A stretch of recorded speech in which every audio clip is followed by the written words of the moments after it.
వాస్తవాలు తెలియకుండా సాక్షి పత్రిక అసత్యాలు ప్రచురిస్తోందని బాపట్ల జిల్లా రైతులు మండిపడుతున్నారు.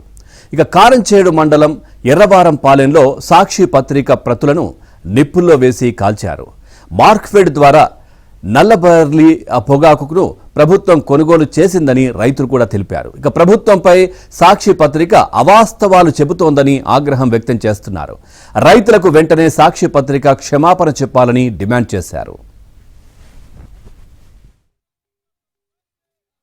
మేము పెట్టుకున్న ప్రకారం ముందుగానే వచ్చినాయి వెనకగానే సీరియల్ ప్రకారం వస్తుంది.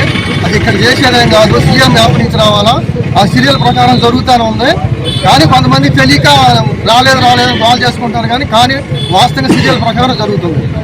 మేము అమ్ముకున్నాం, మా పేరు వచ్చింది, మేము అమ్ముకున్నాం కూడా. 100 క్వింటాల చిల్లర అమ్మారు. అది కరెక్ట్గానే ఉంది, ఆ షెడ్యూల్ ప్రకారం వస్తుంది, దానికే ఇబ్బంది లేదు. కానీ తెలియక జనం కాల్ చేసుకోవడం కాల్ చేసుకుంటే ఆగిపోవడం కానీ క్లారిటీ రాదు. సీరియల్ ప్రకారం నడుస్తూ ఉంటుంది. ఇంతటితో ఆగేది కాదు, ఇంకా 2 నెలలు కొంటానే ఉంటారు. ఆదురుతో పెట్టి చేసేది సీరియల్ ప్రకారం వస్తుంది.